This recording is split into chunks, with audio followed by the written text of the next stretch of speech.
नमस्कार दोस्तों, मेरा नाम है आशुतोष मांडके और आप देखना शुरू कर चुके हैं डायनामिक इम्पल्शन। आज के इस वीडियो में हम बात करेंगे 9 जुलाई 2023 के करंट अफेयर्स की। और अब जब आपने फाइनली वीडियो देखने की शुरुआत कर ही दी है तो अंत तक ही जुड़े रहिएगा हमारे साथ, क्योंकि आप सभी लोग जानते हैं कि ज्ञान को कभी भी अधूरा नहीं छोड़ना चाहिए। इसलिए शुरू करते हैं हम आज के इस वीडियो को सबसे पहली जानकारी के साथ, पूरे फोकस के साथ शुरू करते हैं। पी वासुदेवन को आरबीआई अर्थात भारतीय रिजर्व बैंक ऑफ इंडिया का कार्यकारी निदेशक ईडी एग्जीक्यूटिव डायरेक्टर नियुक्त किया गया है। हाल ही में नाम याद रखिए, पी वासुदेवन है ना। ईडी हैं ये अब से आरबीआई के, और वे मुद्रा प्रबंधन सहित 3 विभागों की देखरेख करेंगे। उनकी नियुक्ति 3 जुलाई से प्रभावित हो गई है। अच्छी बात है और क्वेश्चन भी है, इम्पॉर्टेंट है ना। पढ़ लीजिएगा इसके बारे में, प्रभावी हो गई है ना। पढ़ लीजिएगा इसके बारे में। नाम भी याद रखिए, पी वासुदेवन नाम है, कोई कन्फ्यूज़न नहीं है। अपॉइंटमेंट की बात है, सीधी सी और ज़्यादा कठिन भी नहीं है, बहुत ईजी है ना। नाम याद बस रखना है। आगे बढ़ते हैं। अगली जानकारी, फर्जी पंजीकरण से निपटने के लिए, ये भी एक फाइनेंशियल ही है ना।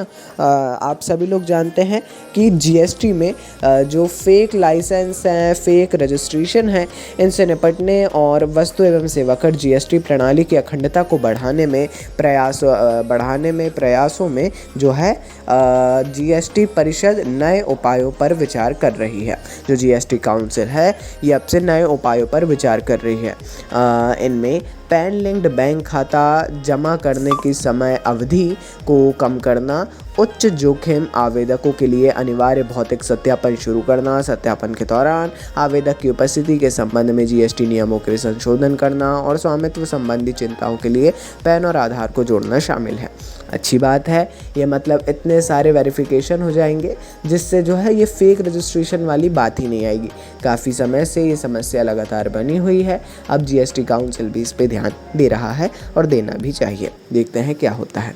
आगे बढ़ते हैं। अगली जानकारी, प्रधानमंत्री नरेंद्र मोदी जी ने हाल ही में संसदीय क्षेत्र वाराणसी में 12,100 करोड़ रुपए की विकास परियोजनाओं की एक श्रृंखला का अनावरण किया है। हाल ही में प्रधानमंत्री नरेंद्र मोदी जी का जो संसदीय क्षेत्र है उन्हीं का वाराणसी, वहाँ पर कई विभिन्न क्षेत्रों में फैली ये पहल है। शहर को बदलने और बुनियादी ढांचे, शिक्षा और अन्य प्रमुख क्षेत्रों में विकास को बढ़ावा देने पर सरकार के फोकस को दर्शाती है, ऐसा उन्होंने कहा है। और उतना इम्पोर्टेंट नहीं है, प्रधानमंत्री जी लगातार कहीं कहीं जाते रहते हैं। हालांकि हम जानकारी भी नहीं देते, परंतु ये उन्हीं का संसदीय क्षेत्र है, इसीलिए इम्पोर्टेंट हो सकता है। उत्तर प्रदेश से है तो इसको पढ़ सकते हैं आप लोग, है ना। उत्तर प्रदेश वाले इसको देख सकते हैं। आगे बढ़ते हैं। अगली जानकारी, भारत संयुक्त राष्ट्र महासचिव के नियंत्रण पर global crisis response group GCRG करके है, इसके चैंपियन ग्रुप में शामिल हो गया है। देखिए, ग्लोबल क्राइसिस रिस्पांस ग्रुप जो है इसमें अलग अलग ग्रुप्स होते हैं। उसके चैंपियन ग्रुप में, जिसमें आप समझ गए होंगे चैंपियन ग्रुप, इसमें शामिल हुआ है।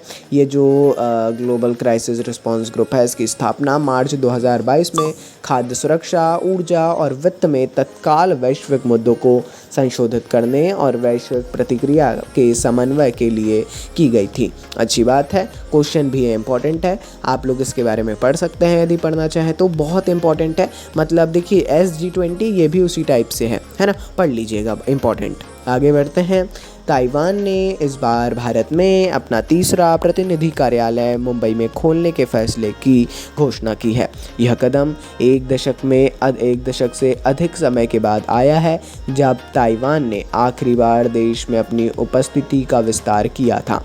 देखिए, अब धीरे धीरे अभी ताइवान ने TECC एक ऐसा सेंटर होता है उनका, है ना, ताइवान का ऐसा एक सेंटर होता है, वो भी मुंबई में स्थापित करने की घोषणा की। अब ताइवान जो है अपना एक प्रतिनिधि कार्यालय भी मुंबई में खोलने का उन्होंने फैसला लिया है, और वो भी दशक के बाद। इससे आप समझ सकते हैं कि ताइवान धीरे धीरे एक्टिव हो रहा है। जल्द ही हमें बड़ा अंतर देखने को मिल सकता है।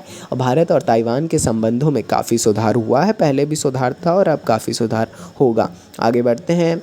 भारत के केरल में अल्लापुझा करके, यदि मैं गलत प्रोनाउंस कर रहा हूँ मैं बहुत माफ़ी चाहूँगा। इस ज़िले में एक 15 वर्षीय लड़के की नेग्लेरिया फाउलेरी जिसे आमतौर पर दिमाग खाने वाला अमीबा के रूप में भी जाना जाता है, ब्रेन ईटिंग अमीबा बोला जाता है। इसके कारण होने वाले दुर्लभ संक्रमण के कारण मृत्यु हो गई है।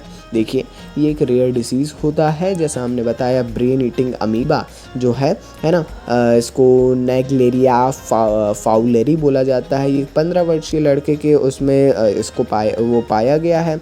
युवा लड़के को 1 सप्ताह से तेज़ बुखार रहा, उसके साथ स्वास्थ्य में तेज़ी से गिरावट आई।